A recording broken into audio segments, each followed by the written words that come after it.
Hello, मेरा नाम है चंद्रहास। स्टडी स्मार्ट में आपका स्वागत है। दोस्तों, इस वीडियो में हम देखेंगे इंग्लिश वोकैबुलरी से पार्ट 17। और पार्ट 17 में हम क्या देखेंगे? फ्रेजल वर्ब से इनसेपरेबल फ्रेजल वर्ब्स के बारे में। पहले मैंने आपको एक वीडियो दिया था फ्रेजल वर्ब्स का, जिसमें सेपरेबल फ्रेजल वर्ब्स के बारे में मैंने आपको बताया था किस तरह की वर्ब्स होती हैं और क्या उनमें खासियत होती है, क्या उनका यूजेस होते हैं, सब कुछ बताया था। तो आज हम देखेंगे इसी का दूसरा जो पार्ट है, इनसेपरेबल फ्रेजल वर्ब्स के बारे में। तो अगर आपने वो सारे वीडियोस वोकैबुलरी के नहीं देखे हुए हैं, देखना चाहते हैं, तो यहाँ पे मैं नीचे लिंक दे रहा हूँ। जो लोग लैपटॉप पे हैं, पीसी पे हैं, वो देख पाएंगे। यहाँ पे क्लिक करके वो सारे वीडियोस देख सकते हैं। और जो लोग मोबाइल पे हैं, उनके लिए यहाँ कॉर्नर में लिंक मिलेगा, आप इस पर क्लिक करके वो सारे वीडियोस देख सकते हैं। तो चलिए स्टार्ट करते हैं इस वीडियो के साथ। चलिए, सबसे पहले मैं यहाँ पे वीडियो शुरू करने से पहले आपको कुछ जानकारी दे दूँ। आपकी जो फ्रेजल वर्ब्स होती हैं, आपको पता होगा कि उसमें एक मेन वर्ब होती है और उसके साथ ही कुछ ना कुछ प्रीपोजिशन, एडवर्ब, इस तरह की कोई एक और वर्ड उसमें अटैच होता है। उसका पूरा एक इकट्ठा मीनिंग निकल के आता है, मतलब उनका हम अलग अलग मीनिंग नहीं निकाल सकते हैं। ठीक है, जैसे यहाँ पे कॉल ऑन लिखा हुआ है, तो कॉल का मतलब अलग और ऑन का मतलब हम अलग ऐसे नहीं लेते हैं। इसका पूरा इकट्ठा एक अर्थ लिया जाता है। तो इसीलिए मैं आपको फ्रेजल वर्ब्स पढ़ा रहा हूँ, ताकि आपको जहाँ पर भी ऐसे शब्द मिलें तो आप थोड़ा सतर्क रहिए। तो इसके एक पार्ट में हमने देखा था, जो पहला पार्ट था, कि कुछ वर्ब्स होती हैं वो आपकी क्या होती हैं, सेपरेबल होती हैं। मतलब जैसे यहाँ पे कॉल ऑन लिखा हुआ है, तो इसके बीच में भी कुछ आ सकता है। ठीक है, जरूरी नहीं कॉल ऑन हमेशा साथ में ही आए। तो वो मैंने पहले ही कंप्लीट किया हुआ है। यहाँ पे हम देखेंगे इनसेपरेबल फ्रेजल वर्ब्स, मतलब क्या कि अगर ये कॉल ऑन यहाँ पे लिखा हुआ है, तो ये कभी भी आपका ब्रेक नहीं होगा, सेपरेट नहीं किया जा सकता है इसको। कॉल ऑन हमेशा एक साथ ही आएगा और इसी तरह से ये यूज होगा। दूसरी यहाँ पे कुछ प्रॉब्लम्स होती हैं लोगों को समझने के लिए, कि फ्रेजल वर्ब्स आपके किसी भी टेंस में यूज़ किए जा सकते हैं। मतलब जैसे ये आपका प्रेजेंट टेंस में यूज हो रहा है कॉल ऑन, या फर्स्ट फॉर्म में यूज़ हो रहा है कॉल ऑन, तो इसको सेकंड फॉर्म और थर्ड फॉर्म में भी हम यूज़ करेंगे। ठीक है, ऐसा नहीं है कि अगर इसे मैं कॉल्ड ऑन लिख दूंगा तो ये फ्रेजल वर्ब नहीं रह जाएगा। यही आपका होगा, बस उसका टेंस क्या है, बदला हुआ है, या कह लीजिए कि उसका वर्ब का फॉर्म क्या है, बदला हुआ है। कॉल का क्या हो गया है, कॉल्ड हो गया है। ठीक है, लेकिन अर्थ सेम ही निकल के आता है। ये चीज़ें आपको बहुत ध्यान देने वाली हैं। कई बार ऐसा होता है कि हम फ्रेजल वर्ब्स को पढ़ते हैं, जैसे अगर यहाँ पे गो की बात करूँ मैं, तो हम लोग गो पढ़ लेते हैं। हमको पता होता है फ्रेजल वर्ब गो के साथ बहुत सारे आते हैं, गो ओवर, गो अक्रॉस, ऐसे। तो हम गो तो पढ़ लेते हैं, लेकिन अगर कहीं पे लिखा मिल जाता है हमको वेंट अक्रॉस, तो वो हमारे दिमाग से क्या होता है, स्किप हो जाता है। हमको लगता है गो अक्रॉस होगा तो फ्रेजल वर्ब होगा, वेंट आ जाता है तो हम समझ नहीं पाते हैं कि ये इसका भी मतलब सेम ही होगा, बस फॉर्म बदली हुई है। ठीक है, तो इसलिए फ्रेजल वर्ब्स को थोड़ा सा ध्यान देने की आपको ज़रूरत पड़ेगी। तो चलिए शुरुआत करते हैं। पहला वर्ड क्या है, कॉल ऑन। कॉल ऑन का मतलब क्या होगा, डिमांड दैट, मतलब किसी से आप डिमांड कर रहे हैं डू समथिंग, कुछ करने के लिए। जैसे अगर आप किसी से कहते हैं, या समझ लीजिए एक तरीके का ऑर्डर हो गया, ठीक है, निवेदन कह सकते हैं किसी से कुछ करने के लिए, तो वो उसके लिए क्या वर्ड यूज होता है, कॉल ऑन। या फिर इसका दूसरा मतलब भी एक होता है, मतलब दोनों मतलब होते हैं इसके। ये पहला इसका अर्थ हो गया, और ये क्या है, इसका दूसरा अर्थ क्या, पे अ विजिट टू समवन, मतलब किसी के घर जाना। किसी के घर जाने के लिए या किसी से मिलने के लिए भी हम यूज़ करते हैं कॉल ऑन का। चलिए एग्जाम्पल देखते हैं तो समझ में आएगा क्या लिखा है।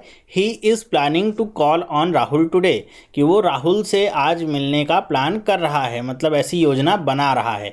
तो यहाँ पे कॉल ऑन का मतलब अगर आपको नहीं पता है कि ये फ्रेजल वर्ब है, और आपको मतलब नहीं पता है, तो आप इसके कई सारे अर्थ निकाल सकते हैं, कॉल और ऑन का मतलब अलग अलग निकाल के। लेकिन कॉल ऑन का मतलब यहाँ पे क्या होगा, पे अ विजिट टू, मतलब किसी से मिलने के लिए यूज़ हम करेंगे।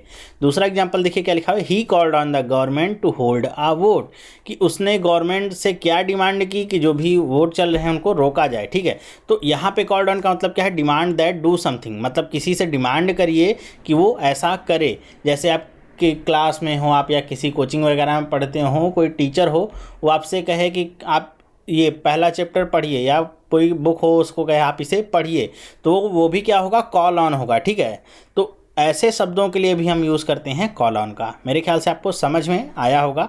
आप एग्जाम्पल पे ध्यान दीजिएगा, क्योंकि जो फ्रेजल वर्ब्स होंगे वो एग्जाम्पल के थ्रू ही ज़्यादा क्लियर होंगे कि उनकी मीनिंग कैसे निकलती है।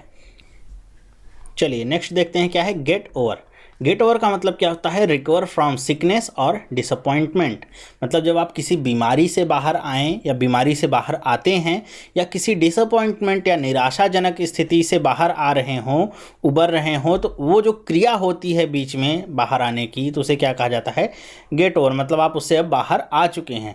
तो ये आपका फिजिकल भी यूज होता है कि फिजिकली तौर पे अगर आप सिक हैं, बीमार हैं, इल हैं, तो उससे आप बाहर आए हैं, तब पर भी गेट ओवर होगा। या फिर आपकी मानसिक स्थिति खराब है, किसी वजह से दुख है, निराशा है, उससे भी जब आप बाहर आएंगे तब पर भी हम गेट ओवर का ही यूज़ करेंगे। एग्जाम्पल को देखिए क्या है? I got over the flu, कि मैं बुखार से या फ्लू से बाहर आ चुका हूँ। ठीक है, अब मैं बाहर आ गया हूँ। तो यहाँ पे जो यूज़ हुआ है गॉट का, देखिए यहाँ पे गेट की सेकंड फॉर्म ये यूज़ हुई है।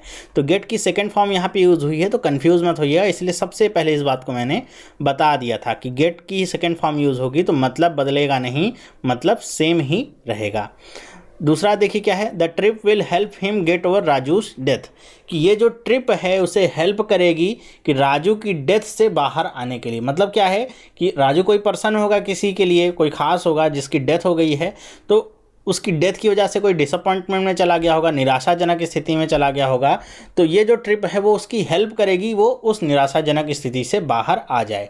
तो गेट ओवर का यहाँ पे मतलब क्या है? उससे उबरना या बाहर आना। ओके, मेरे ख्याल से समझ में आया होगा। यहाँ पे आप एग्जाम्पल पे बहुत फोकस करिएगा, उसी के थ्रू आपको मीनिंग क्लियर होती रहेगी। मैं बार बार इसीलिए एग्जाम्पल पे ही जोर डाल रहा हूँ। नेक्स्ट देखिए क्या है? Go over. गो ओवर का मतलब क्या होता है? कंसीडर, एग्जामिन और चेक समथिंग। ठीक है, मतलब अगर आप किसी चीज़ को चेक कर रहे हैं, एग्जामिन कर रहे हैं, तो उसके लिए क्या यूज़ करेंगे आप? Word go over. कभी कभी कोई भी बुक है या कोई भी टॉपिक है उसको याद करने के लिए भी हम इसका यूज़ करते हैं गो ओवर का। ठीक है, तो इन सारी चीज़ों के लिए हम गो ओवर का यूज़ करते हैं। जैसे हम कहते हैं कि अगर आपके एग्ज़ाम है तो आप अपना जो भी आपने पढ़ा उससे गो ओवर होते रहिए। ठीक है, जिससे आपका क्या होता रहेगा? एक तरह का रिवीजन होता रहेगा। तो दोहराने के अर्थ में भी इसे यूज़ करते हैं गो ओवर का।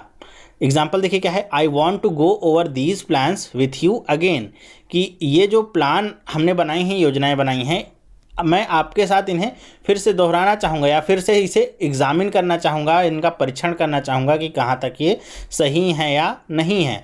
तो यहाँ पे गो ओवर का मतलब क्या होगा? एग्जामिन करना या चेक करना समथिंग। योजना है तो उसे चेक करना है। ठीक है, दूसरा एग्जाम्पल देखिए क्या लिखा हुआ है? The student went over the material before the exam, कि जो भी बच्चे हैं, जो भी उनका मटेरियल है, स्टडी मटेरियल समझिए, एग्ज़ाम से पहले क्या हो रहे हैं? उसको याद कर रहे हैं, उसे क्या कर रहे हैं? दोहरा रहे हैं। याद करना तो नहीं, मैं कहूँगा दोहराना। याद तो आप कर लिए होंगे, उसको क्या करेंगे? रिवाइज करेंगे। तो रिवाइज करने के अर्थ में भी हम गो ओवर का प्रयोग करते हैं। फिर से यहाँ पे देखिए वेंट का प्रयोग हुआ है, गो की सेकंड फॉर्म का प्रयोग हुआ है, तो अर्थ नहीं बदलेगा, सेम ही होगा।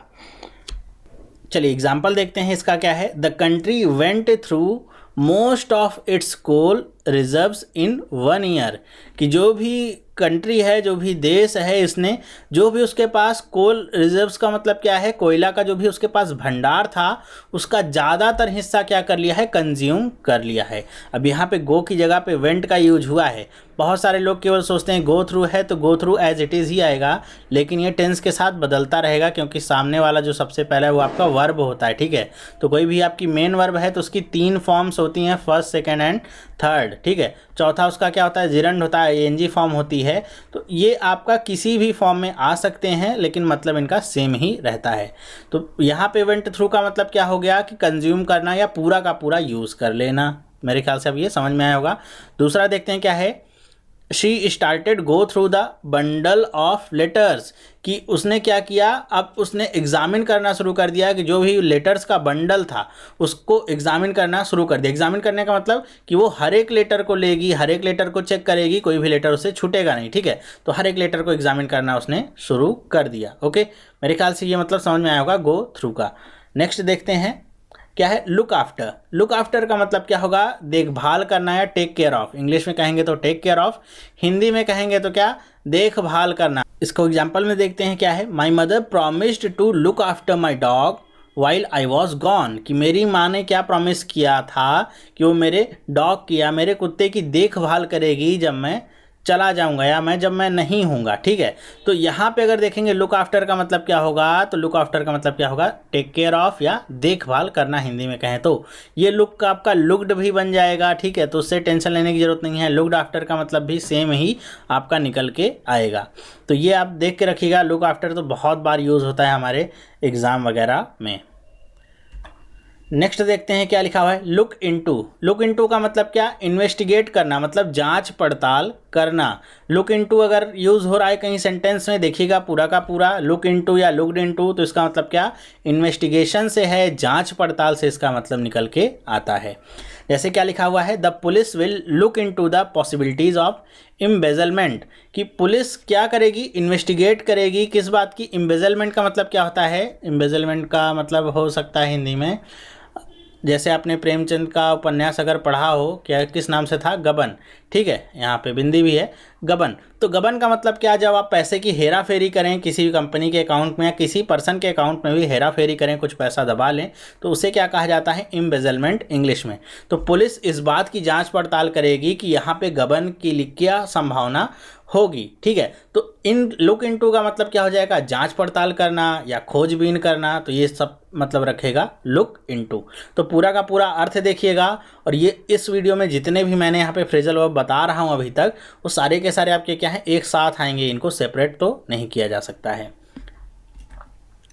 नेक्स्ट देखते हैं क्या है, रन अक्रॉस या फिर रन इनटू, दोनों का मतलब लगभग सेम होता है। लगभग कितना, 99.99% इनका मतलब क्या होता है, सेम होता है।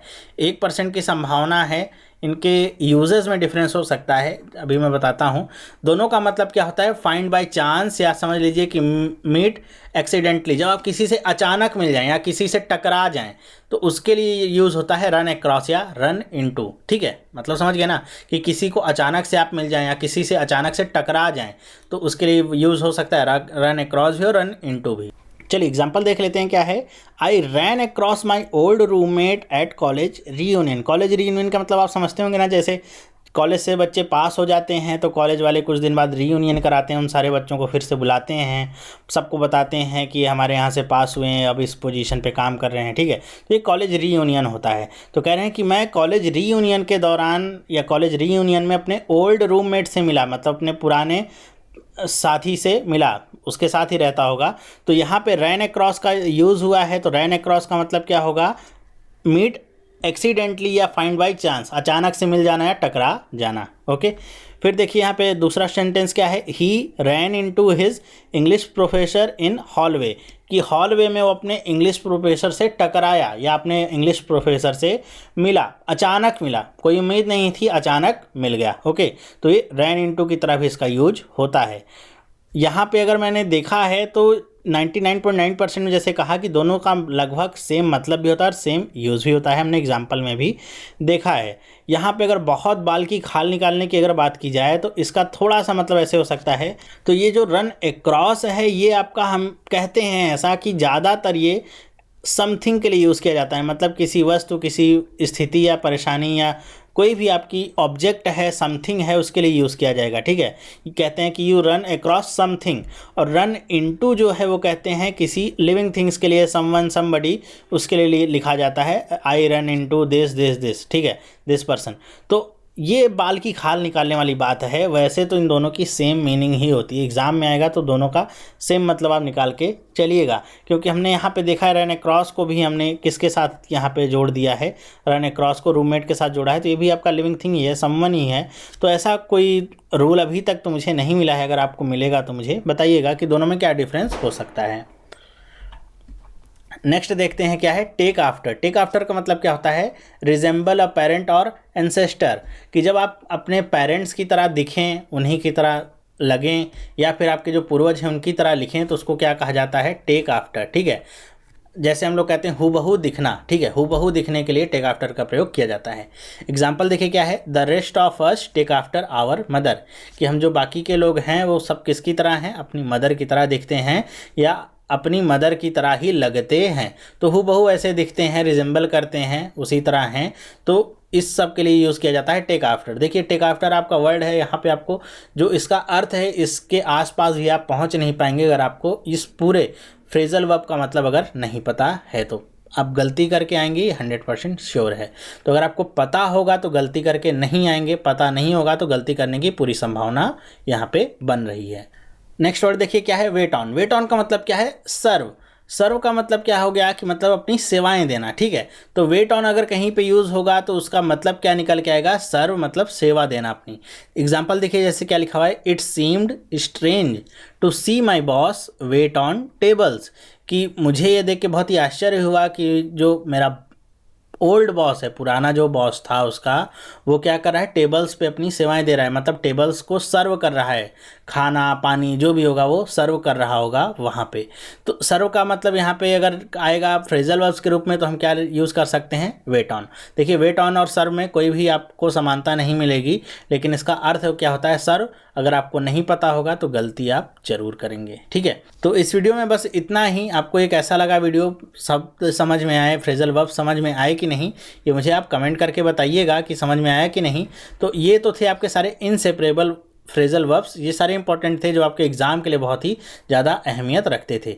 इसके बाद एक और फ्रेजल वर्ब में पार्ट होता है जिसमें अभी तक तो हमने दो देखे हैं ना, कि एक आपका मेन वर्ब होता है और एक आपका प्रीपोजिशन है, कोई एडवर्ब हो सकता है। तो दो केवल आपके वर्ड्स मिले थे तो आपका एक फ्रेजल वर्ब बन रहा था। अभी आपका 3 वर्ड्स का भी एक फ्रेजल वर्ब होता है, तो वो मैं नेक्स्ट वीडियो में लाने की कोशिश करूँगा कि 3 वर्ड वाला जो फ्रेजल वर्ब होता है वो क्या क्या होते हैं और उनको यूज़ कैसे करते हैं, ठीक है। ये मैं नेक्स्ट वीडियो में आपके लिए लेके आऊँगा, लेकिन तब जब आप मुझे कमेंट करके और लाइक करके बताएंगे कि ये वीडियो आपको पसंद आया कि नहीं आया, ओके। तो अगर आप इस चैनल को पहली बार देख रहे हैं, वीडियो को पहली बार देख रहे हैं, तो इस चैनल को सब्सक्राइब करना ना भूलें, ताकि इस तरह की जो वीडियोज़ हैं वो आपको डेली मिलती रहें और आपकी जो प्रिपरेशन है वो बहुत ही अच्छी होती रहे और आपका सिलेक्शन भी पक्का हो सके। तो ये वीडियो देखने के लिए आपका बहुत बहुत धन्यवाद। अब हम मिलेंगे नेक्स्ट वीडियो में, तब तक के लिए have a nice day and bye.